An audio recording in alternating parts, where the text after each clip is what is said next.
Hello po sa inyo, Sir Bob. Ako po pala si JD, taga Jensan.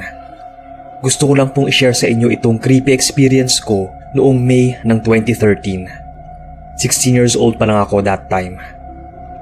Around 8 p.m., inutusan ako ni nanay na bumili ng sinulit sa tindahan ng kaibigan niyang si Aling Melba. Tatahiin kasi niya yung napunit kong uniform. Habang naglalakad ako noon, sir, katext ko pa yung barkada kong si Dave. Nung malapit na ako sa tindahan, nakaramdam ako noon ng haplos ng malakas na hangin. Bali ang ginawa ko, tumingin-tingin lang ako sa paligid. Iba yung nararamdaman ko noon. Kinakabahan ako ng hindi ko alam kung bakit. May mga tao pa naman na nagiinuman at nagvividyoke. Di ako naging komportable noon kaya para akong ewan na iniikot ang paningin sa kung saan. Pakiramdam ko rin kasi noon ay may tumitingin sa akin. Kaya hindi naging maayos yung paglalakad ko. Nung nandun na ako sa tindahan at nabili na ang mga kailangan, dali-dali na akong lumakad pauwi. Di pa rin mawala sa akin yung kakaibang nararamdaman ko noon. Habang tumatagal ay nararamdaman ko na parang may tumitingin talaga sa akin mula sa taas. Ang ginawa ko, tumingala ako. Nagulat ako sa nakita ko mula sa 3rd floor ng isang luma at abandonadong gusali. Ang alam ko noon ay nalugi daw yung may-ari ng gusaling iyon, kaya inabandona na. Dalawa ang dahilan kung bakit ako nagulat. Una, wala na kasing pumupunta sa gusali na yon. At pangalawa, base sa nakita ko, hindi tao yon. Maitim siya, mapula ang mga mata, labas ang mga ngipin pero hindi ito naangiti. Malaki ang katawan, para siyang isang kapre.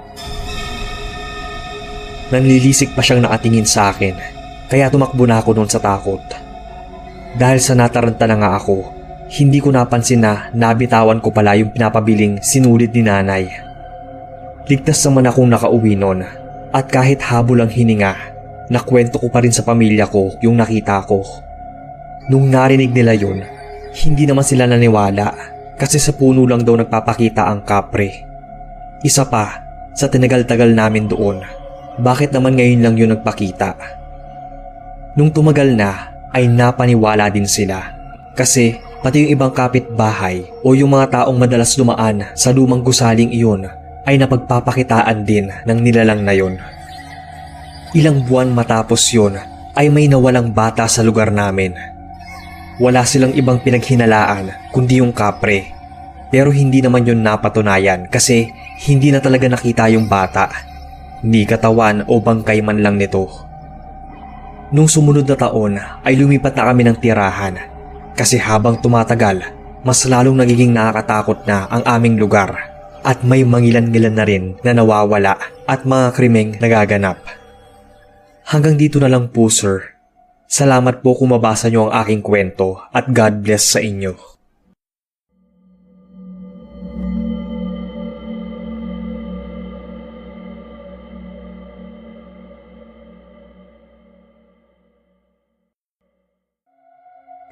Hello po sa inyo, Kuya Bob, at sa lahat ng mga tagapainig ng inyong channel. Just call me Jasmine. Itong kwentong ilalahad ko sa inyo ay tungkol po sa karanasan ng aking lolo na dating staff sa Malacanang Palace sa kapanahunan pa po ni President Ferdinand Marcos Sr. Tawagin na lang po natin siyang Lolo Jose. 3 taon na rin siyang namayapa, pero noong bata pa kami, natatandaan ko na palagi niyang kinukwento sa amin ang mga nakakatakot niyang karanasan, hindi lang sa baryo nila, kundi sa mga napasukan din niyang trabaho. At isa nga dito ay yung palasyo ng Malacanang. Si Lolo Jose ay may asawa na ng mga panahon na yon, pero wala pa silang anak. Kaya uwian siya dahil walang kasama sa bahay ang aking lola. Isa si Lolo Jose sa nakasaksi sa naturang music room na may nagmumulto raw. Pauwi na raw siya noon, bandang 9:00 ng gabi. Pag ganong oras ay tahimik na ang buong hallway. Nang bigla na lang daw siyang makarinig ng napaagandang musika. Nagmumula raw yon sa isang piano sa loob ng music room. Kaya naisip daw niyang isa sa mga anak ng presidente ang nagpapatugtog. Pero nang lumapit daw siya sa pintuan ay nakalak ito. Nang sumilip siya sa maliit na siwang, ay patay naman ang ilaw sa loob, kaya agad daw siyang napaatras. Ang sabi pa ni Lolo ay hindi daw siya matatakutin, pero noong mga oras na yon ay nagsipagtayuan ang kanyang mga balahibo sa braso. Nakausap daw niya ang ibang staff doon at meron ding ilan na nakarinig din ng tunog ng piano sa kalagitnaan ng gabi. Sari-sari daw ang nararamdaman nila kapag naririnig yun, pero mas nananaig ang kilabot. May gabi din daw na nakakarinig sila ng mga nagmamarcha.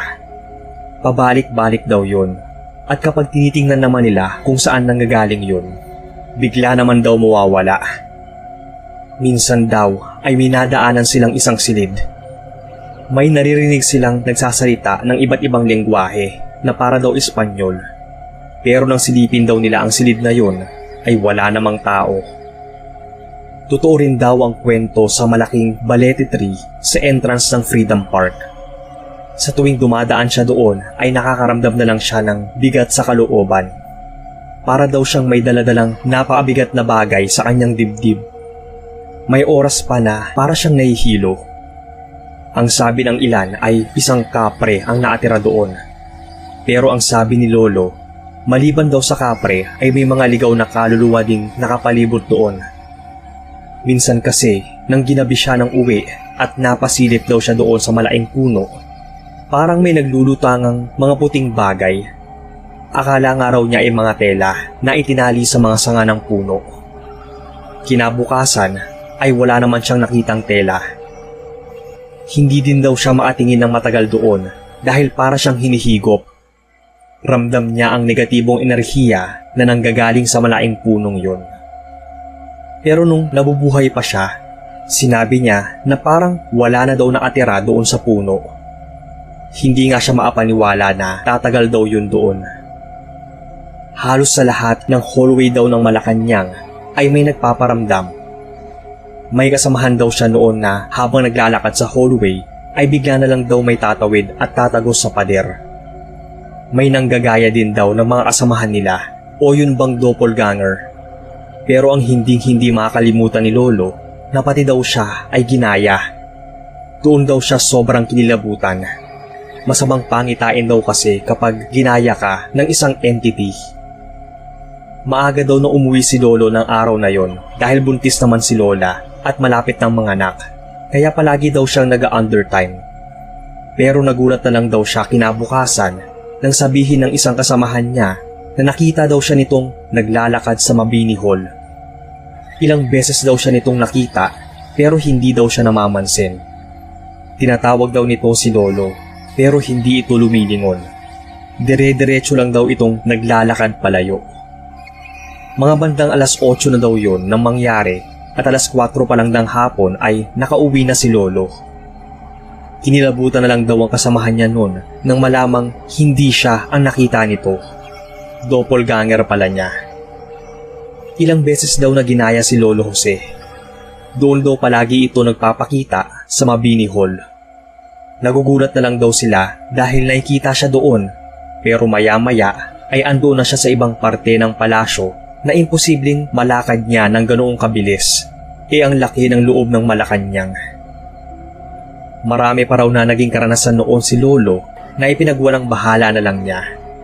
Nasanay na daw siya sa mga pagpaparamdam doon.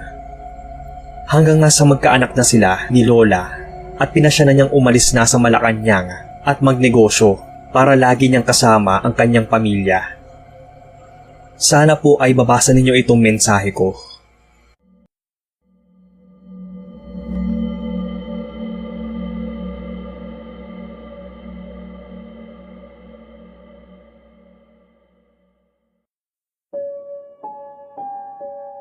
Mapagpalang araw sa inyo, Sir Bob, at sa lahat ng inyong mga tagapainig. Ako si Ryan, taga Bacolod. Itong kwento ay karanasan ko at ng ilang kakilala ko sa pinasukan naming school.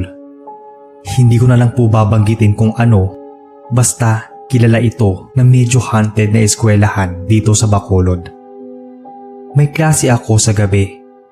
Mga 8 PM siguro yon at nasa ground floor lang yung ginagamit naming classroom. Yung teacher namin na nagtuturo nasa original room niya na nasa second floor. Nautusan niya ako na may kukunin doon sa classroom niya. Mabilis naman akong sumunod at hindi ko na inisip na mag-isa lang ako at madilim pala yung hallway. Medyo maliwanag naman ang buwan kaya diretso akong tinunton yung classroom niya. Sa pagmamadali ko, nakalimutan kong kunin sa kanya yung susi. Babalik na sana ako pababa nang may marinig akong yabag na naglalakad sa loob.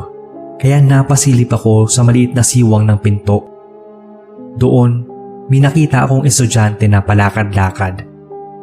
Hindi ko maaninag yung suot niya, pati nga yung muka. Na-side view kasi. Kaya sinitsitan ko yun at tinawag. Hindi siya familiar sa akin, kaya kinatok ko na lang yung pinto para makuha yung atensyon niya. Pero hindi ako nito pinansin. Sa pagtataka, bigla na lang yung nawala. Kaya naman mabilis akong bumaba at sinabi sa teacher namin na may student sa loob. Pero di ako noon pinagbubuksan. Nakasarado daw yun ang iwan niya at wala nang estudyanteng naiwan sa loob. Wala namang sariling CR yung classroom, kaya imposible daw na may masaraduhan. Pinasamahan na ako noon ng isang kaklase ko at daladala ko na rin yung susi. Doon ko lang napansin na imposible pala na may masaraduhan doon dahil nasa loob din yung lock. Isa pa, talagang nagpakaba at nabigay ng takot sa akin noon ay nakapatay na yung mga ilaw sa classroom. Tanda kong nakabukas pa yon at may tao sa loob. Sinabihan pa akong loko-loko ng kaklase kong yon at nananakot pa raw ako. Kaya hindi ko na nagawang ikwento sa kanya yung nakita ko dahil tinawanan lang niya ako. Pero ilang linggo lang yata ang nakalipas nang marinig ko siya nagkukwento. May isang teacher daw ang nakakita sa madre na palakad-lakad sa faculty room nang pauwi na raw ito. Akala niya ay isang kasamahan niyang teacher, pero naapang madre daw ito at parang luma na raw yung suot nitong uniforme. Nang tingnan daw niyang mabuti, napansin niyang parang hindi sumasayad ang mga paa nito sa sahig. Doon na raw siya nagtititili at napahiyaw sa sobrang takot nang humarap ito sa kanya. Hindi raw niya malaman kung namumutla o nangingitim yung buong mukha ng madre. Basta, nakakapangilabot daw yung itsura nun. Sa takot ng teacher na yon ay hindi yun nakapasok ng ilang araw. May isa din akong kakilala na napakitaan sa isang classroom din. Pangalanan natin siyang Luna. Yun talaga sa kanya ang malala dahil parang nasundan daw siya hanggang sa kanilang bahay. Di ko lang sure kung totoo. Pero nung kinuwento namin, seryoso siya. Napansin kong takot at takot din siya dahil sa naranasan. Tanghali pa raw nangyari yon, lunch break. Kakatapos lang daw niyang mag-lunch sa kantin at bumalik na siya ng classroom. Walang ibang estudyante maliban sa kanya, kaya umidlip daw muna siya nun. Naalimpungatan siya dahil narinig niyang may tumatawag sa pangalan niya. Nagpalinga-linga daw siya dahil baka pinagtataguan siya ng mga kaklase. Sinabi niyang lumabas na sila dahil inaantok na siya at wala siya sa mood para makipagbiruan. Muli daw siyang sumubso sa mesa nun. Maya-maya, yan na naman daw at may tumatawag sa kanya. Napatayo na siya at hinanap sa buong classroom. Pero wala yung mga kaklase niya. Pagtingin niya doon sa labas ng bintana, ganoon na lang daw yung takot na naramdaman nang tumambad sa harapan niya yung babaeng naabistidang itim. Nakalutang ito sa hangin at naangising na atingin sa kanya. Napausot daw siya ng mga mata nun dahil baka namalik mata at naalimpungatan lang. Bigla daw nawala yung nakaitim na babae, kaya pinaniwalaan niyang namalikmata lang siya nung una. Nung nasa bahay na raw siya at matutulog na, muli daw niyang narinig yung pagtawag sa ganoon pa ng boses. That time, tenga naman niya isinuri kung may diferensya ba yung pandinig niya o kung tama ba yung narinig.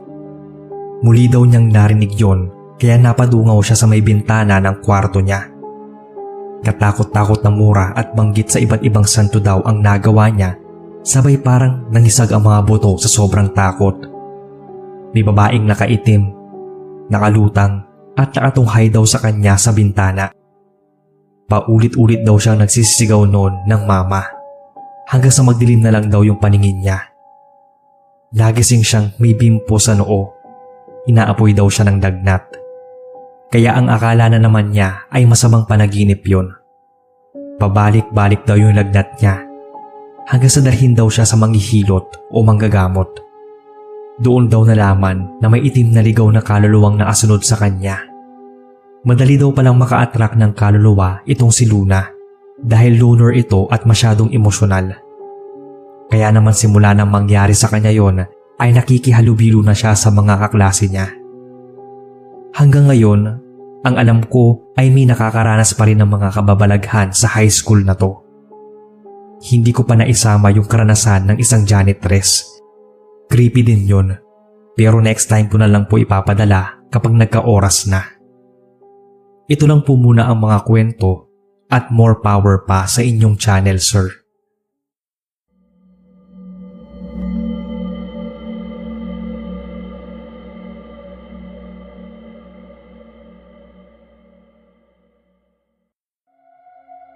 Hello po Sir Bob at sa lahat ng listeners. Pangalanan mo na lang akong Jack mula sa Cavite. Gusto ko lang pong ikwento sa inyo itong nakakatakot na karanasan ko sa trabaho taong 2015. May ipapatayong negosyo katabi ng isang lumang gusali at kasama kami ng pinsan kong si Berting sa mga construction workers na magtatrabaho doon. Isang araw, habang kumakain kami, nakita ko ang isang maputi at makinis na babae na nasa gusali. Mukhang may kagandahan din ito. Nakasuot ito ng puti at mahabang damit. Para nga siyang isang anghel kung ilalarawan, Sir Bob. Tatayo na sana ako para puntahan siya doon nang bigla na lang siyang tumalikod at sa pagtalikod niya, nakita ko ang nakakatakot na matandang babae. Para itong tipikal na mangkukulam na napapanood mo. Malalaki ang mga mata nito, magulo ang buhok, may mahabang kuko at nakakatakot ng ngiti. Humarap ulit siya at nakita ko na naman ang malaanghel na babae. Ilang segundo lang ay tumalikod na naman siya. Para bang pinaglalaroan nila ako, sir. Biglang nanlambot ang tuhod ko dahil sa kilabot na naramdaman. Buti na lang at nilapitan ako ni Berting at tinanong kung anong nangyari. Kasi kung hindi, baka natumba na ako. Pautal-utal kong sinabi sa kanya ang nakita ko, sabay turo sa babae. Pero nagtaka na lang ako nung sinabi ni Berting na wala naman daw siyang nakikita. Wala raw ibang tao doon. Habang sinasabi niya yon, panay pa rin ang ngiti sa akin ng babaeng yon. Ang ginawa ko, nagmadali akong umalis. Hindi na nga ako nakapasok sa construction matapos nun dahil biglang sumama yung pakiramdam ko. Hindi ko talaga maintindihan kung bakit ako lang ang nakakita nun. Imposible namang guni-guni ko lang yun. Isa lang ang sigurado ko. Isa yun sa pinaka nakakatakot na nakita ko sa tanang buhay ko. Hanggang dito na lang po, sir.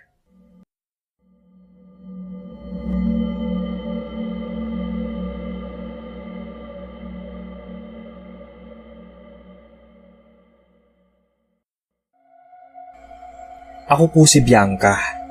Sana ay nasa mabuti kayong kalagayan. Bali koleksyon po ito ng mga kwento ni Lola at ng mga nakatrabaho niya doon sa Malacanang.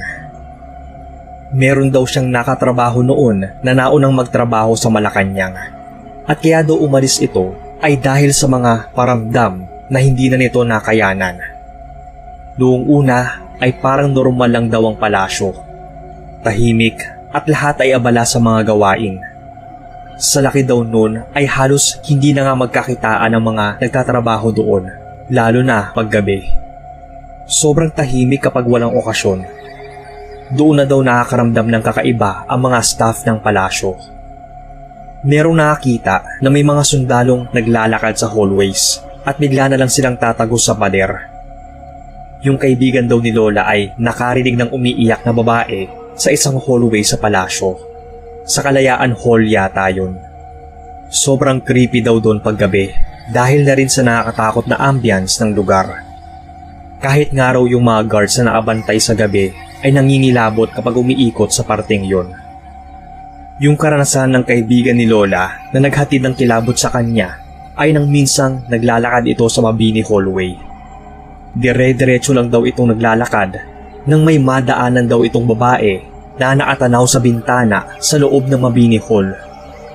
Naririnig na daw niya ang usap-usapan noon tungkol sa babaeng naadungaw sa bintana at may iilan na ring nakakita o nakasaksi dito na dumaan sa naturang parte ng palasyo.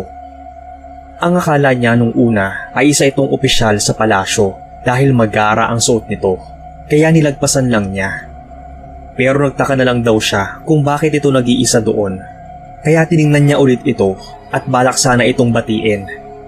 Pero ganoon na lang daw ang takot niya nang makitang nakasuot na ito ng itim na bestida at belo. Bigla na lang din daw namatay yung ilaw sa Mabini Hall. Kaya karipas daw talaga siya ng takbo paalis dun sa hallway. Marami pang nagkwento sa kanila na nagtatrabaho din doon na may naggagalawan na mga gamit kahit wala namang gumagalaw dito. May nakaranas din na bigla na lang daw bumubukas ang pintuan kahit malayo pa daw sila dito. May nakakita din daw sa babaeng tumatagos-tagos lang daw sa dingding. Meron naman sa isang silid o opisina daw yon ng isang opisyal. Nagulat daw sila nang pagpasok nila ay panay-ikot ng swivel chair kahit wala namang ibang nakaupo doon. Bigla din daw huminto yun nung palabas na sila ng silid. Sa atunayan ay may kakaibang nasaksihan din daw si Lola doon sa silid ng opisyal. Nung minsang pumasok siya doon ay bigla na lang nagbubukas-sara yung ilaw. Tapos napansin niyang parang may humahawi ng kurtina kahit hindi naman mahangin sa loob. May oras din daw noon na bigla na lang nagtataasan ng balahibo nila sa atawan, lalo na kapag gising ng madaling araw. Hindi daw yun nakayanan lahat ng kaibigan ni Lola, kahit yung iba ay kwento lang ng mga kasamahan nito. Habang tumatagal daw kasi ay bumibigat na ang pakiramdam nito sa lugar. Maging si Lola ay ganun din ang nararamdaman, pero kadalasan ay hindi na lang niya pinapansin. Mas kailangan kasi niya ang trabaho nung mga panahon na yon, kahit palagi na lang daw siyang kinikilabutan hanggang sa pagtulog nito. Minsan pangaraw ay mananaginip si Lola ng masama, lalo yung mga tungkol sa katatakutan sa loob ng palasyo. Nagtagal naman si Lola sa Malacanang. Sa atunayan, nung bata pa ako ay naisama niya ako sa palasyo. Nakita ko pa yung malaking puno ng balete. Maganda siyang tingnan. Kaso, parang may napansin akong pulang bilog na bagay doon sa kaloob-looban ng mga sanga at dahon. Yung parabang mata na naasilip sa inyo. Sa loob naman ng palasyo, nakakamangha. Pero parang nakaramdam din ako ng kakaiba na hindi ko ma-explain. Basta, tanda ko nun ay bigla na lang nagtaasan ang balahibo ko.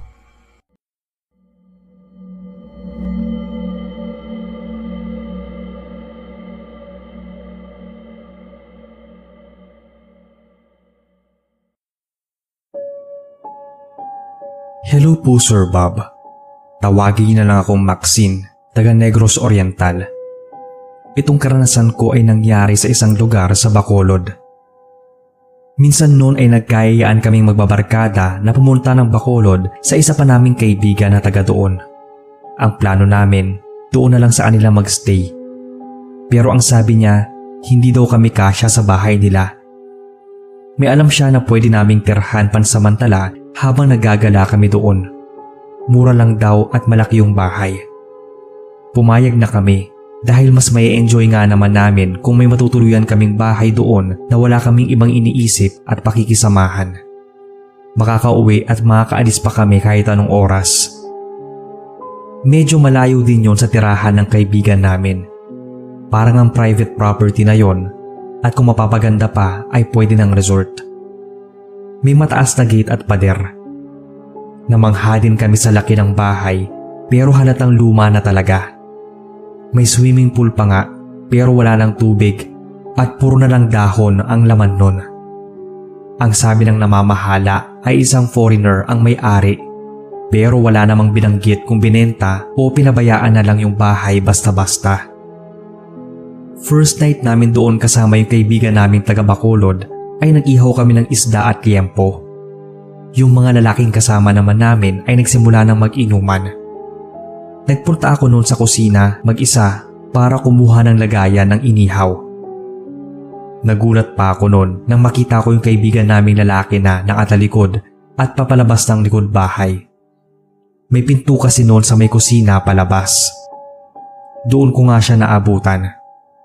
Hindi ko alam kung anong gagawin niya noon sa likod, gayong napakadilim na. Tinawag ko siya pero wala akong narinig na tugon mula sa kanya, kaya hinayaan ko na lang. Pagbalik namin doon sa harapan ng bahay kung saan kami naglagay ng pwesto ng inuman, nagulat ako kasi andoon na yung kaibigan namin na nakita kong pumunta sa likod bahay. Tinapik ko yon at mahinang tinanong kung anong ginagawa niya doon. Nagtaka naman siya. Ano daw yung pinagsasasabi ko? Sinabi ko sa kanya na nakita ko siyang lumabas ng pinto ng kusina. Yung suot niyang damit ay ganoon na ganoon sa nakita ko. Kababae kong tao pero nagago niya ako noon dahil kinilabutan daw siya sa mga sinabi ko. Hindi siya nakalapit ng kusina. Ako naman ang kinilabutan. Tinanong ko pa siya ulit kung seryoso ba. Oo raw at tanungin ko pa yung mga kasamahan namin. Hindi ko na ginawa dahil baka magkagulo lang at magkatakutan. Past 1 AM na matapos kami at magpasyang matulog. Halos kakaidlip ko lang nang marinig ko ang mahinang kalabog sa isang kwarto. Narinig din pala ng ibang kasama ko yon. Sabay kami nagsibangunan para silipin kung ano yon. Wala kaming nakita maliban sa martilyo na nasa lapag na. Yung kwarto na pinasok namin na pinagmulan ng kalabog ay malapit sa may kusina. Hindi namin nasilip kung ano yung laman nun. Nagsipagbalikan na lang kami sa pagtulog nang wala naman kaming nakitang may gawa ng kalabog. Kwento ng isang kasama namin, yung napagkamalan kong lumabas ng likuran ng bahay. Umihi daw siya noon bago umakyat ulit ng kwarto. May napansin daw siyang parang anino na dumaan sa may likuran niya. Napalingon daw siya agad para tingnan kung sino. Wala naman daw ibang tao.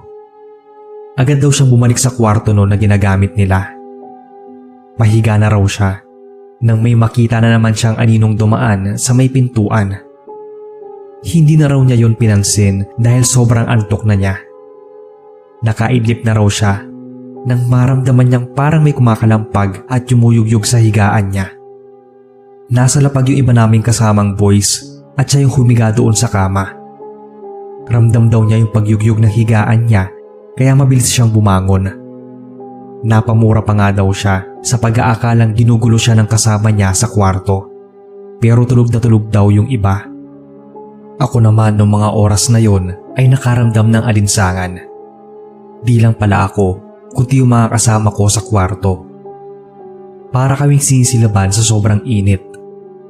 May electric fan naman pero parang hindi kaya yung init ng buong kwarto. Yung feeling talaga na para kaming sinusunog. Nagising na rin yung iba kong kasama sa kwarto. Bumaba kami ng sala dahil talagang nakakairita yung init. Takang-taka kami kung bakit ganoon na lang yung init gayong mahangin naman sa labas. Nagulat pa kami noon nang lumabas din ng kwarto yung ibang kasamahan naming lalaki na yumuyugyug yung kama. Sinabi niyang hindi siya makatulog. Nagpasya kami na lumabas muna at maghanap ng makakainan. Yung ibang boys na iwan dahil mahimbing pa rin ang tulog. Nagtaka kami pagbalik namin noon na andoon na rin silang tatlo sa labas. Nagpapaantok at nagpapalamok. 5 kaming umalis at isa lang yung lalaki na kasama namin. Si Dave. Siya yung nakita ko lumabas sa likod ng bahay. Saan daw kami galing? Parang nakita pa raw nila si Dave na nakahiga sa kama. Ginigising nga nila pero ayaw daw bumangon. Nagtalokpong pa daw ng kumot. Napamura ulit siya noon at sinabing hindi siya yon dahil sumama siya sa amin na lumabas. Napamura ding sumagot si Alan noon. Huwag daw ganon at walang takutan. Pero seryoso si Dave at sinabi din naming kasama nga namin siya. Kung ganon, isino daw yung nakahigang yon. Binalikan nila yung kwarto pero wala nang nakahiga sa kama ni Dave. Doon na kami nagsimulang magkwento doon sa kwarto namin na sobrang init. Tumahimik na noon si Dave. Maliban sa kinuwento niyang may nakikita siyang anino, ay wala na siyang ibang kinuwento sa amin nun. Pero ramdam naming balisa siya. Ikaw pa naman ang mapagkwentuhan ng tungkol sa doppelganger mo. Hindi lang pala ako ang pagkamalang nakita siya. Kahit yung kasama naming si Babe. Medyo natakot lang daw siyang ikwento yung nakita niya dahil hindi maganda. Habang nagiinuman raw kami, napapatingin siya sa loob ng bahay. Ang weird daw kasi ng pakiramdam na parang may tao doon sa loob kahit andoon naman kami lahat sa labas. Nang bigla daw may nakita siyang lalaking paakyat ng hagdan. Kitang-kita kasi yung hagdan mula sa labas. Ganoon daw yung suot na damit ni Dave, kaya napatitig daw siya noon kay Dave. Medyo nahilo nga raw siya na makitang malabo yung muka ng kaibigan namin. Parang wala daw itong muka o sa madaling salita ay walang ulo. Buti na lang at alam niya ang mga ganitong pamahiin kaya agad niyang tinapik si Dave at nagkunwaring inaasar ito. Hindi lang basta tapik, kundi malakas sa tapik sa pisngi ang ginawa niya. Pang-alis daw ng bad omen. Nagkunwari na lang daw siya nung lasing. Napag-usapan namin to nung nakaalis na kami sa lugar at siguro mga 1 week later. Dahil lahat kami parang may trauma pa sa bahay na yon pagka-uwi ng Negros. Tapos, biglang nagkwento si Dave sa mga naranasan niya doon sa haunted house na pinag-isihan pala namin. Unang gabi pa lang daw namin sa bahay na yon ay may nakikita na siyang parang mga anino. Palagi daw yung sumusulpot sa kung nasaan siya. Nung patulog na daw siya nung gabing nagiinuman kami, napadaan siya sa isang salamin na nandoon sa loob ng kwarto nila. Doon daw, nakita niya na parang wala siyang ulo. Hindi raw siya makatulog nun at may kung ano-ano siyang nadidinig. Pero ang kwento niya nung una ay hindi niya pinapansin dahil antok na raw siya. Yun pala ay ayaw lang niyang pag-usapan doon sa bahay na yon yung mga talagang naranasan niya. Para kasing binaglalakad daw na nakakadena at meron din daw na parang umiiyak. Akala niya nung una ay lasing lang. Pero nung niyuyug na daw yung higaan niya, doon niya nasiguradong may nangyayari ng kakaiba sa bahay na yon. Nang muli naming makausap yung kaibigan naming taga Bacolod, saka lang din niya nakwento yung tungkol sa bahay. Nagtanong-tanong daw siya nung nakaalis na kami doon kung bakit may nagpaparamdam sa bahay na yon. Nalaman niya na pinatay pala doon yung may-ari at sinunog yung kwarto nito. Yung mag-ina nito ay pinahirapan din daw bago patayin. Mga taong 70s to 80s daw yon. Kaya pala ganoon na lang yung manifestation ng bahay. Sobrang lungkot at nakakapangilabot pala ang mga nangyari noon.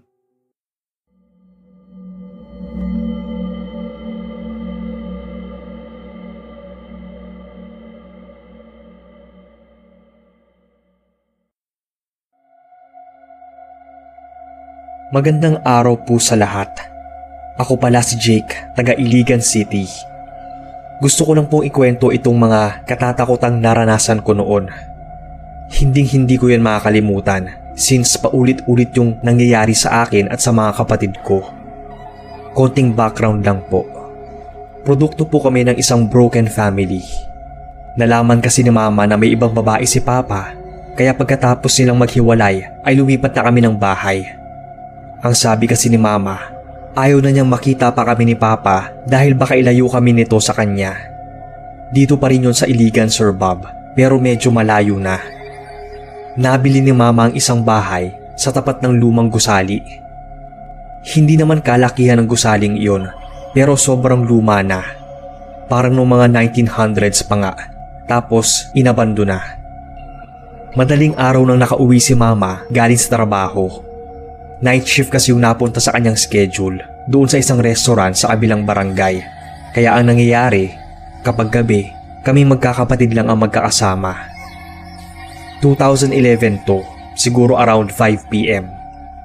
Habang nagluluto ako ng hapunan namin, may kumatok sa pinto ng bahay. Kaya inutusan ko yung kapatid kong si Allen na tingnan kung sino yon. Pagkabukas niya, ang sabi niya ay wala naman daw tao. Ilang minuto pa ang lumipas ay may kumatok na naman, kaya inutusan ko ulit siya. At gaya nung una, wala raw talagang tao. Nung pangatlong beses nang may kumakatok, hindi muna namin yun pinansin. Pakiramdam kasi namin noon ay kapitbahay lang na pinagtitripan kami. Pagkatapos kong magluto ay may kumatok na naman, kaya ako na ang nagbukas. Pagbukas ko, wala naman ako nakitang ibang tao. Pero natameme na lang ako nang may nakita sa sahig na bakas ng paa at dugo. Naisip ko noon na baka may sugat yung taong kumakatok at baka kailangan niya ng tulong. Pero kung totoo nga, bakit hindi siya nagpapakita sa amin at puro katok lang? Sinabi ko noon sa mga kapatid ko na huwag silang lalabas. Mahirap na. Di ko rin sinabi yung nakita ko dahil baka matakot lang sila. Habang kumakain kami, narinig na naman namin na may kumakatok. Tatayo na sana ang kapatid kong si Ben, kaso pinigilan ko siya. Hanggang nga sa naging sunod-sunod na yung pagkatok. Nag-decide na lang kami na magkakasamang tingnan kung sino yung kumakatok na yon. Natatakot na kami noon kasi palakas ng palakas yung katok na parang kinakalabog na. Nung buksan namin, walang ibang tao. Nagtaka na rin ako noon, sir, kasi wala na yung bakas ng paa na may dugo sa sahig. Dali-dali kong hinila papasok sa loob ng bahay ang mga kapatid ko at nilak yung pinto. Sinabi ko na naman sa kanila na pinagtitripan lang siguro kami ng kapitbahay. Pagkatapos naming kumain, nag-ayos na kami at pumunta ng kwarto. Di ako nakatulog noon kakaisip sa mga nangyari. Di ko pwedeng sabihin yon sa mga kapatid ko dahil ayoko namang isipin at katakutan pa nila yon. Iniisip ko na lang na sana guni-guni lang ang lahat. Mga May yon sa parehong taon. May nangyari na naman na mas malala pa roon. Around 9 p.m, natutulog na kami noon. Ginising ako ni Allen kasi hindi raw siya maatulog. May naririnig daw siyang iyak ng isang babae sa labas. Bali ang ginawa namin, tumayo kami noon at sumilip sa bintana. Dahil sa tapat nga lang ng lumang gusali ang bahay namin, naging sentro yun ng mga mata namin ni Allen. Doon ay halos atakihin na kami sa takot nung makita ang isang babae na hubot-hubad. Duguan ang ibaba ng kanyang katawan. Para siyang umiiyak pero walang boses na lumalabas. At imbis na luha, dugo ang lumalabas sa kanyang mga mata. Dali-dali naming sinara ang bintana at bumalik sa kama. Nagsitago kami sa kumot. Niyakap namin ni Allen ang bunso namin at panay ang pagdarasal namin hanggang sa pareho na kaming nakatulog. Kinaumagahan, kinuwento namin kay mama yung nangyari at maski siya ay natakot. Haka-haka pa nga niya ay baka pinagsamantalahan daw yung babae doon sa gusaling yon. Tinanong niya kami kung nasaktan ba kami o kung okay lang. Ang sabi lang namin, natatakot kami na baka makakita pa kami ng ibang kaluluwa doon. Payo ni mama na wag na kaming lumabas kapag gabi na at kung ano man ang mangyari, tumawag daw kami agad sa kanya.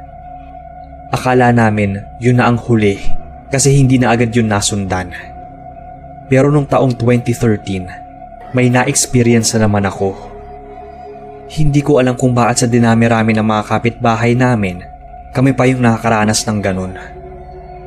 Nung nasa labas lang ako ng bahay at hinihintay na makauwi ang mga kapatid ko na inutusan kong bumili ng ulam, nakita ko si mama na naglalakad papunta sa lumang gusaling yon.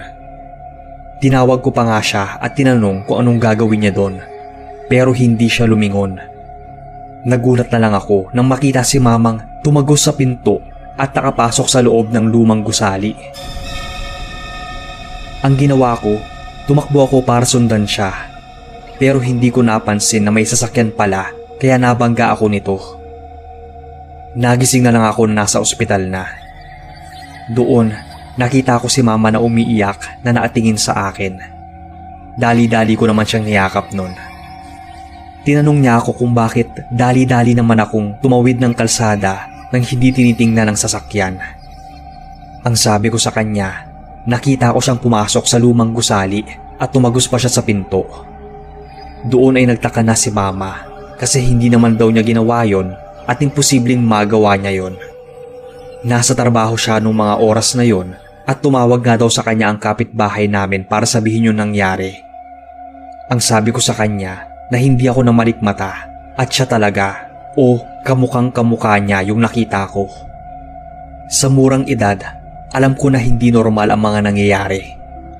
Naisip ko noon na kapag mag-i-stay pa kami sa lugar na yon, kung hindi kami mababaliw ng mga kapatid ko sa takot, baka madisgrasya kami tulad nga na nangyari sa akin.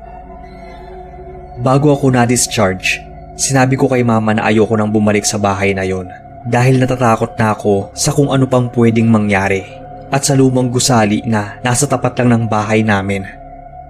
Nangako naman si mama na lilipat kami ng bahay. Nung uuwi na sana kami galing sa ospital at plano na sana namin kunin lahat ng mga gamit, nalaman namin na yung bahay namin ay nasunog.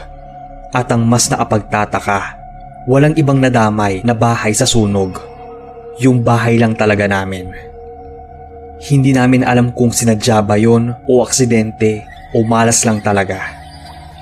Dahil sa nangyari, sinubukan na lang namin magsimula ulit.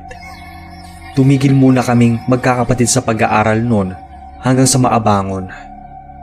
Sa ngayon ay nakapagtapos na ako ng college habang nag-aaral pa rin yung iba kong mga kapatid. Hirap pa rin akong paniwalaan yung nangyari sa amin. Sobrang lala kasi nun. Hindi ko masisi ang iba kung bakit para sa kanila ay hindi totoo yung kwento ng buhay namin. Parang sa pelikula lang daw kasi. Ito lang po muna ang kwento ko sa ngayon. Sana ay ma-feature nyo tong kwento ko sa channel nyo.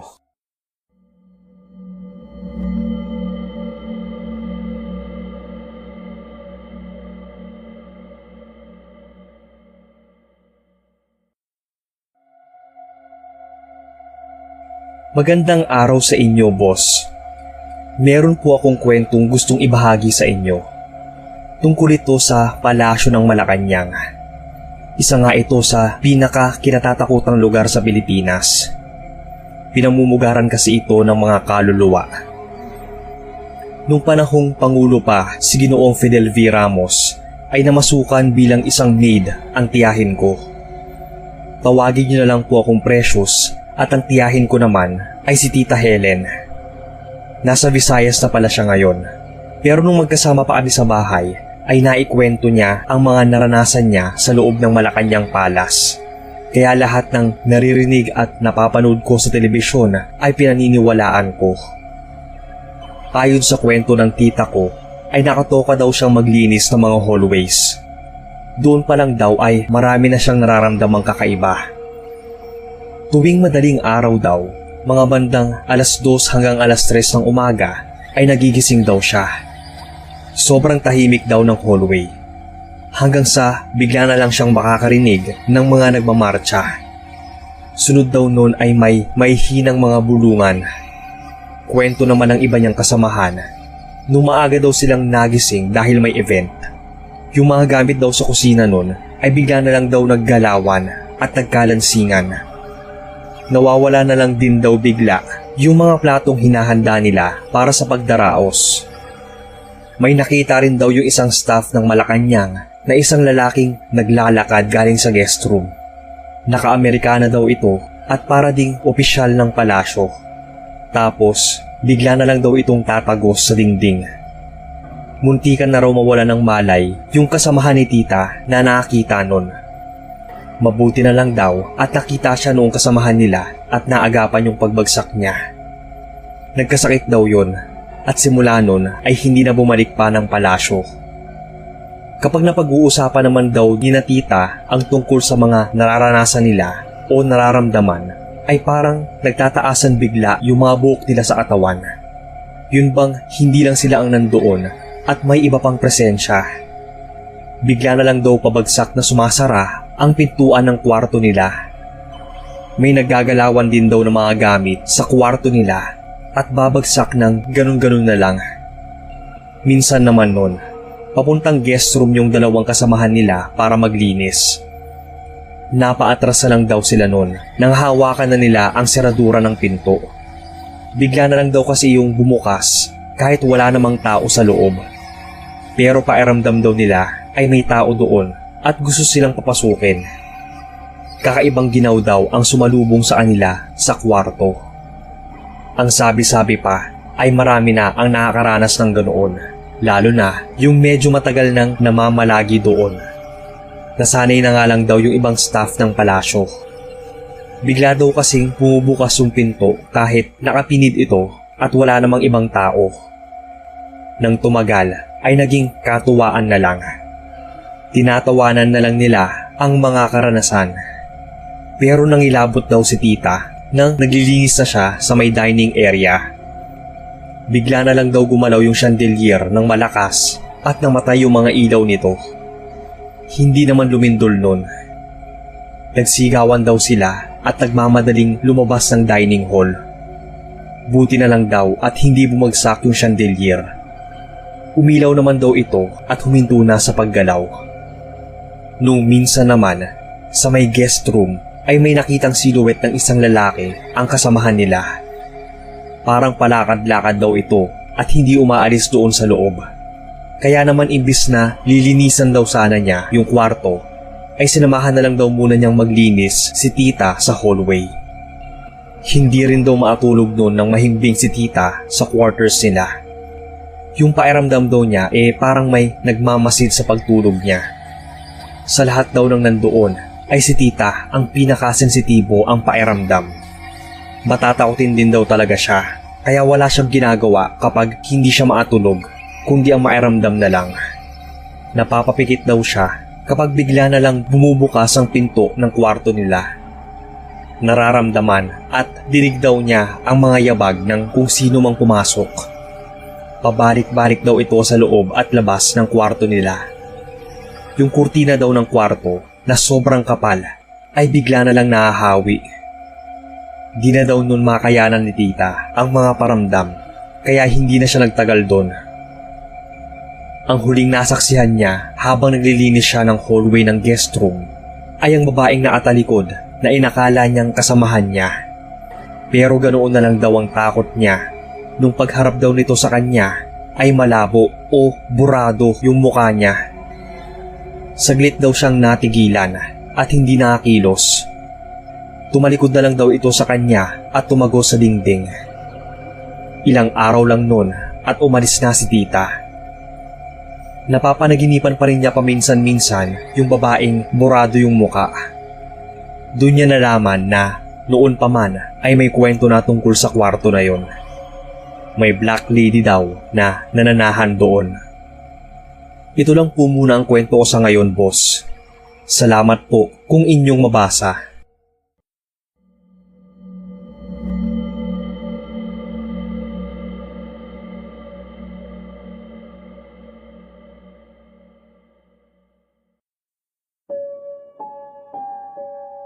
Hello po sa inyo, Sir Bob, at sa lahat ng listeners. Ako si Clarice, taga Manila. Itong karanasan ko ay tungkol sa nangyari sa akin nung dumalo ako sa Mascara Festival sa Bacolod. Kasama ko si Eman na boyfriend ko pa lang that time. Sobrang excited pa ako noon na maapunta ng Bacolod.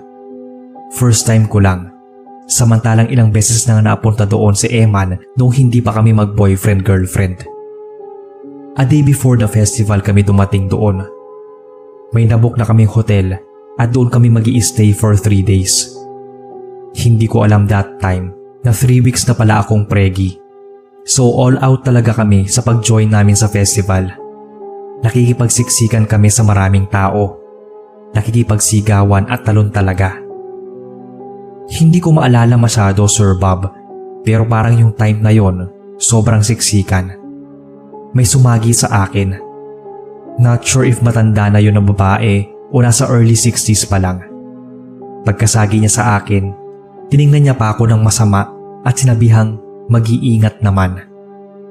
Nagsorry ako noon kahit siya naman yung nanagi sa akin, para naman hindi na lumaki pa. Pero ang sabi ni Eman ay pinanlisikan pa ako noon ng mga mata, sabay paingos na umalis. Parang napatitig daw ito sa tiyan ko at nag-smirk daw ng mabilis sabay alis. Pagod na kami nung bumalik sa hotel. Hindi raw sigurado ni Eman, pero pairamdam niya ay may sumusunod sa amin. Pagpasok sa room ay agad na akong nakatulog nun. Sa kalagitnaan ng gabi, bigla akong nagising dahil humilab yung tiyan ko. Sobrang hilab noon na gumuguhit talaga mula sa sikmura ko papuntang puson. Naiiyak na ako. Para akong manganganak noon na di makaire. Yung hilab ay napalitan na ng sakit at nasusuka na ako. Sumasakit na rin yung ulo ko. Akala ko nga ay acid reflux lang. Pinainom ako ng maligamgam na tubig ni Eman dahil hindi niya ako madala sa ospital noon. Medyo busy kasi yung kalye at baka naman napagod lang ako ng husto. Medyo gumaan naman yung pakiramdam ko pagkatapos. Pero maya-maya, muli na namang humilab yung tiyan ko. Nanlalamig na rin yung pakiramdam ko at suka ako ng suka ng tubig. Kaya nagpasya na akong dadalhin na ako ni Eman sa ospital. Swerte lang talaga, Sir Bob, na nung palabas kami ng kwarto, nakasalubong namin yung isang babae na naglilinis yata. Pauwi na siya nun. Medyo may katandaan ito, parang nasa 50s ganun. Tinanong niya kung anong nangyari sa akin. Tapos tiningnan niya akong mabuti. Pinulsuhan at hinawakan niya yung tenga ko. Sobrang lamig daw nun. Nagulat kami nang itanong niya kung alam daw ba namin na buntis ako. Ang bilis daw kasi ng pulso ko. At saka kumadro na daw dati yung nanay niya, kaya may alam din siya sa pagkilala ng mga buntis. Mukhang nabati daw ako dahil sa kalagayan ko. Alam ko daw ba yung tinatawag nilang laing ginhawa? Yun daw ang tawag nila sa aswang. Mukhang inaaswang daw ako. May alam daw siya na pwedeng pagdalhan sa akin. Magaling daw yun na manggagamot. Wala na kaming ibang nagawa kundi samahan kami ni Manang sa kakilala niya. Tama nga yung sinabi niya at nabati ako at inaswang. Buntis din daw ako. Kaya siguro nasundan ako ng aswang dahil sa amoy ng nasa tiyan ko. May binigay sa aking bitkis daw yon na tinali sa tiyan ko para proteksyon at pangontra sa mga laing ginhawa at masasamang espiritu o elemento. Medyo lapitin daw kasi ako nun. Hindi namin inaasahan ni Eman na ganun-ganun lang ay naaswang ako. Ganun sila kabilis mabiktima at wala man lang akong kaalam-alam. Kinabukasan din ay maaga kami nagtungo ng airport. Laking pasalamat namin kay Manang at di na kami nagastusan pa sa ospital kung sakali. Simula nung nabuntis ako ay naging maingat na rin ako noon sa mga nakakasalamuha ko. Hinding-hindi ko makakalimutan yung nangyari sa akin sa Bacolod. Medyo nakakakilabot pero isa ring napakasayang araw para sa amin ni Eman. Kaya tuwing Mascara Festival noon ay naalala ko kung paanong nabuhay yung panganay namin. Kung anong naranasan ko at ginawa para lang mailigtas siya sa balak kumuha sa kanya. Nga po pala, Sir Bob, mga 2 weeks dito sa Manila ay may nararamdaman pa rin kami noon na parang umaaligid sa bahay namin. Buti na lang at nakuha namin yung number ni Manang doon sa hotel sa Bacolod. Magsaboy lang daw kami ng asin at palagi daw ako magsuot ng itim na damit. Nang sinamahan na ako ng binan kong babae na may alam din sa ganoong nilalang, ay nakampante na ako. Kung ano-anong pangontra ang tinatabi niya noon sa higaan. Bumili pa siya ng buntot pagi at mga kamangyan para pampausok. Tuwing hapon ay nagsisiga siya ng goma. Kaya laking pasalamat ko rin sa kanya at naipanganak ko ng maayos yung panganay ko. Nawala na rin yung pakiramdam ko na may umaaligid sa bahay namin. Grabe pala talaga sila. Kapag ginusto nilang kunin, gagawin nilang lahat. Hindi ako naniniwala nung una tungkol sa kanila. Pero nag-e-exist pala talaga ang mga aswang. Hindi lang sa Bacolod o Visayas, maging sa Mindanao at Luzon. Kahit saan pa. Pero ngayon, di na sila nahahalata. At dahil din sa kwento kong to, kaya ako naging interesado sa pakikinig ng mga horror stories. Tuloy-tuloy lang po sa pag-upload, Sir Bob, dahil nag-e-enjoy talaga akong pakinggan yung mga stories sa channel nyo. Thank you sa inyo.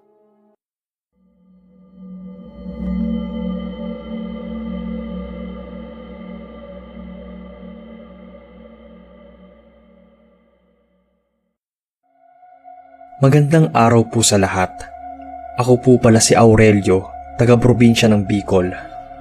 Gusto ko lang pong ibahagi sa inyo itong kwento ko na nangyari sa aking kambal na anak na sina Shane at Shaina. Naganap to 10 years ago. Nung mga panahon na yon, mga 8 years old pa lang sila. Namatay si Shaina dahil sa sakit na leukemia at bago siya tuluyang namatay, binigay niya kay Shane ang isang teddy bear na regalo ng tita Jane niya sa kanya noong 3rd birthday niya. Ang sabi raw niya kay Shane na ingatan ito at laging dalhin at isipin ng kapatid na ang kambal niyang si Shaina ang teddy bear na yon. Umiiyak lang kaming mag-asawa noon dahil base sa pananalita niya ay susuko na siya. Mga ilang araw pagkatapos noon ay namatay na nga si Shaina. Ilang buwan matapos ang pagkamatay ng aking anak, napansin naming mag-asawa na may nagbago kay Shane.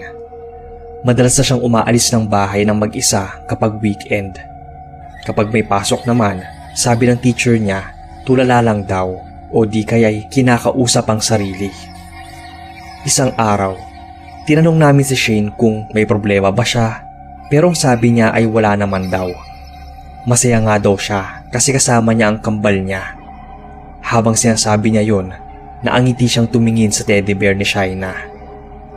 Habang tumatagal ay mas nagiging weird ang mga kilos si Shane. Kaya naman naisip namin na obserbahan siya. Nag-install kami ng CCTV sa buong bahay, lalo na sa kwarto niya. Nakita namin sa CCTV na lagi niyang kausap ang teddy bear na yon na parang totoong tao talaga. Isang araw, sinabi ni Shane na lalabas lang siya at may pupuntahan. May gusto raw maipaglaro sa kanya. Muli ay nagtaka kami. Excited pa nga siya noon. Ang alam namin, wala talaga siyang tinuturing na close friends. Kumbaga, si Shaina lang ang best friend niya. Pumayag kaming mag-asawa na umalis siya. Safe naman din kasi sa subdivision namin. Nakita naming nagmamadaling maglakad si Shane. Kaya naman ay sunundan namin siya gamit ang sasakyan. Nakita namin na walang nagbabantay sa gate ng subdivision, kaya madaling nakalabas si Shane. Ilang sandali pa ay nagpatuloy sa paglalakad si Shane hanggang sa makaabot sa isang lumang gusali. Dali-dali ay lumabas kami ng sasakyan at sinundan siya sa loob. Pagpasok namin ay nakita namin siya na umakyat sa hagdan, kaya dahan-dahan din kaming sumunod sa kanya. Madilim at madumi sa loob noon at napataip na lang kami ng ilong dahil sa sangsang. Sa ilang segundong pagsunod namin sa kanya, naarating na kami sa rooftop. Doon ay tinawag ko si Shane pero parang hindi niya ako naririnig. Kaming dalawa na ng asawa ko ang panay tawag sa kanya habang papalapit pero hindi pa rin siya lumilingon. Dali-dali na akong tumakbo noon palapit sa kanya nung akmang tatalon na siya. Hinawakan ko siya pero pilit siyang pumipiglas. Ang sabi niya, hinahanap na siya ni Shaina at magsama na raw sila sa kabilang buhay. Nagulantang kami sa sinabi ng anak namin. Pero mas nagulat ako nang may napansin akong itim na figura sa tabi niya na biglang sumulpot. Kasing taas niya ito at kasing hulma. Hindi namin alam kung anong mararamdaman namin, pero mas nanaig ang takot. Hindi ko alam kung ang anak naming si Shaina ang itim na figurang yon. Pero nasisigurado kong hindi gugustuhin ni Shaina na iwan kami ni Shane. Hindi niya gugustuhin na mamatay rin ang kanyang kapatid. Hindi si Shaina ang itim na figura. Isa itong masamang nilalang na nagpanggap bilang Shaina para akitin si Shane papunta sa lumang gusali at tumalon mula rito. Marahil ito rin ang dahilan kung bakit kakaiba ang mga ikinikilos si Shane. Gusto niyang makipaglaro dito o gusto niya itong saktan. Mga ilang minuto rin na ganun ang sitwasyon. Mangiyak-ngiyak ngunit matapang kong kinausap ang itim na nilalang na lubayan na ang anak namin.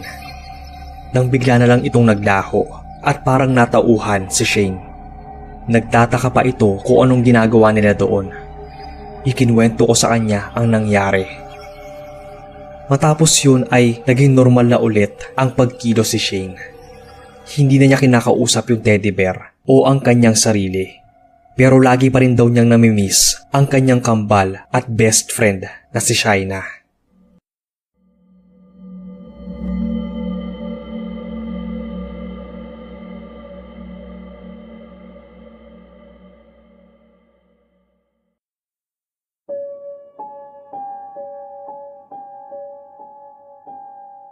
Magandang araw sa inyo, Sir Bob, at sa lahat ng listeners. Tawagin niyo na lang akong Jack, nagmula sa Bacolod, pero kasalukuyang nakatira sa Parañaque. Madalas ko pong nakikita ang channel niyo sa YouTube kapag naghahanap ako ng mga Tagalog horror stories. Kaya agad ako nag-subscribe at naging taga-subaybay na rin ng mga uploads niyo. Isang araw, naisipan ko na lang na i-share itong karanasan ko sa kolehiyong pinasukan ko noon. Ilang beses ko nang sinubukang isulat ito pero hindi matapos-tapos, kaya pinasulat ko na lang sa pamangkin kong nasa high school. Itong karanasan ko ay medyo limot ko na rin, pero kapag nakakapanood o nakakapakinig ako ng mga kwentong horror tungkol sa mga universities o colleges, muli ko na namang naaalala. Computer student ako noon sa La Consolacion College, Bacolod, at madalas ginagabi kami ng uwi dahil 6 PM yung last period namin. Minsan ay may tinatapos pa kaming gawain. That time ay parang may nakalimutan ako sa ilalim ng table ko na talagang kailangan kong iuwi sa bahay. Kaya bumalik ako sa eskwela at nakiusap kay Manong Guard na kung pwede ko bang kunin sa computer lab yon, yung naiwan kong gamit. Di ko na matandaan kung ano yon, libro yata o project. Pinayagan naman ako ng guard. Pero di ko in-expect na medyo madilim na sa part na yon ng school. Pinagpapatay na kasi yung ilaw sa hallway. Tinanong naman ako ng guard kung sasamahan pa niya ako. Ang sabi ko naman ay hindi na dahil malapit lang naman. Pero nung nandoon na nga ako, bigla akong nakaramdam ng kakaibang lamig. Talagang gumapang yung lamig na yon sa kalamnan ko. Wala namang bukas na aircon o hangin na pumapasok. Kaya nakapagtatakang bigla akong nakaramdam ng ginaw. Sunod nun, pairamdam ko ay may kasama na ako doon sa loob. Manong, pa nga ako sa pag-aakalang sinundan ako ng guard. Pero walang ibang tao maliban sa akin na nag-iisa lang doon sa loob ng mga oras na yon. Dali-dali kong kinuha yung pakay ko at umalis. Pero palabas pa lang ako ay bigla na lang may bumukas sa monitor.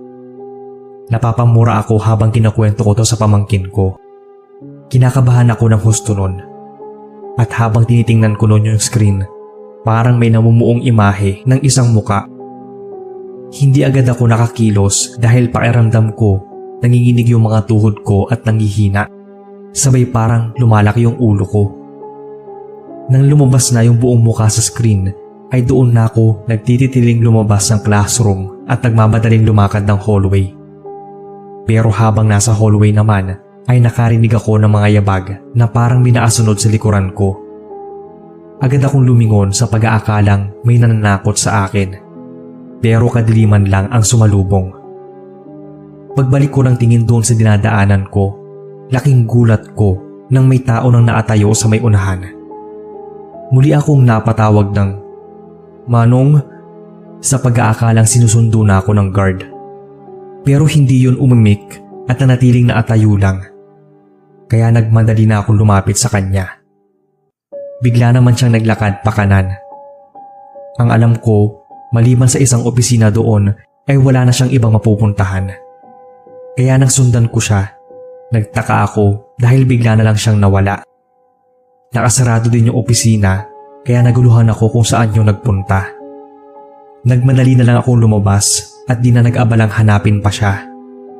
Pero ganoon na lang yung gulat ko, Sir Bob, nang makitang andoon si Manong Guard sa labas ng lobby ng school. Tinanong ko siya kung hindi ba siya pumunta doon sa opisina sa may kanan. Kasi hindi ko siya nakitang dumaan pabalik. Nakita ko yung reaksyon niya na parang naguluhan. Hindi daw siya umaalis doon sa pwesto niya. Sinabi ko pa noon na baka yung kasama niya. Pero wala daw siyang kasama at mag-isa lang siyang naka-duty ng gabing yon. Doon na talaga ako kinilabutan sa sinabi niya. Dahil kung hindi siya yon at wala siyang kasamang naka-duty, sino yung nakita ko? Ang isa pang nagbigay ng kilabot sa akin noon ay nung hindi ako kinausap at bigla na lang itong nawala. Hanggang nga sa pag-uwi ko, nararamdaman ko pa rin yung kilabot. Nahindik ako kung ano o sino yung nakita ko at yung nasa monitor. Grabe lang yung karanasan kong yon. Nung mga panahon na yon, hindi pa uso yung mga prank, kaya imposible talagang may mag-set up nun. Hindi ko alam kung namatay ba ulit yung monitor o nanatiling nakabukas. Basta, mabilis pa sa alas 4 akong nakaalis doon nang magawa kong makagalaw. Ayon pa sa gwardya, ay wala nang ibang estudyante na pumasok ng oras na yon maliban lang sa akin. Biniro pa nga niya ako na baka daw multo yung nakita ko. Ilang araw na pala isipan sa akin yung nakita ko. Hindi ko na matiis noon na walang mapagsabihan, kaya naikwento ko yun sa ibang classmates ko. Hindi ko naman in-expect na maniniwala sila, pero ilan sa kanila ang napamura. Medyo natatawa pa nga na kinikilabutan. Akala daw nila ay sila lang yung nakaranas ng pagpaparamdam sa LCC Bacolod. Hindi nila kinuwento dahil baka pagtawanan lang daw namin at hindi kami maniwala. Ayon sa isang kaklase ko na itago na lang natin sa pangalang Joy, pauwi na daw siya mula sa huling subject namin, which is computer science. Siya daw yung huling lumabas noon sa lab. Sinigurado niya na naapatay na lahat ng monitors at tatanggal na sa saksakan. Palabas na raw siya ng lab at pinatay na yung mga ilaw. Ilalak na lang daw yung pinto nang bigla na lang may tumunog. Yun yung tunog kapag nagbubukas yung monitor ng computer. Dali-dali niya raw pinailawan yung kwarto at lumapit sa bumukas na monitor. Nainis pa daw siya dahil baka hindi na shutdown at restart yung napindot niya. Medyo lagi pa naman kaya mabagal talaga mag-shutdown. Pero nung tingnan niya daw yung saksakan nun, naka-unplug yun. Hindi nakasaksak. Ganoon na lang daw yung kilabot niya nang pagbalik ng tingin sa monitor. Naapatay na yon. Pero may nakikita siyang ibang refleksyon maliban sa kanya. May nakatayo na raw sa likuran niya na hindi matukoy kung babae o lalaki. Sa pag-aakalang may bumalik ng kaklase namin at balak siyang gulatin, mabilis daw siyang lumingon. Pero paglingon niya ay walang ibang tao. Doon na daw siya nilukuban ng matinding takot. Mabilis daw siyang umalis doon na di niya napatay yung ilaw at nalock yung pinto. Nakiusap na lang daw siya sa guard na i-check ulit yung computer lab. Napakamot sa ulo yung gwardya na halatang medyo natakot din. Yun pala, nakaranas na rin ito ng kababalaghan doon sa room na yon. Habang naglilibot at nag-check daw ito ng computer lab, bigla na lang daw may bumukas sa computer sa loob. Nang ilawan daw niya, pansin niyang hindi ito nakasaksak. Simula daw noon ay iniiwasan na niyang maglibot sa bahaging yon ng building. Marami pang mga kwentong katatakutan na nangyari dito sa Lako, Bacolod. Pero sa susunod ko naman ipapakwento kapag na-i-upload nyo na to. Salamat sir sa oras at sana ay mabasa ninyo.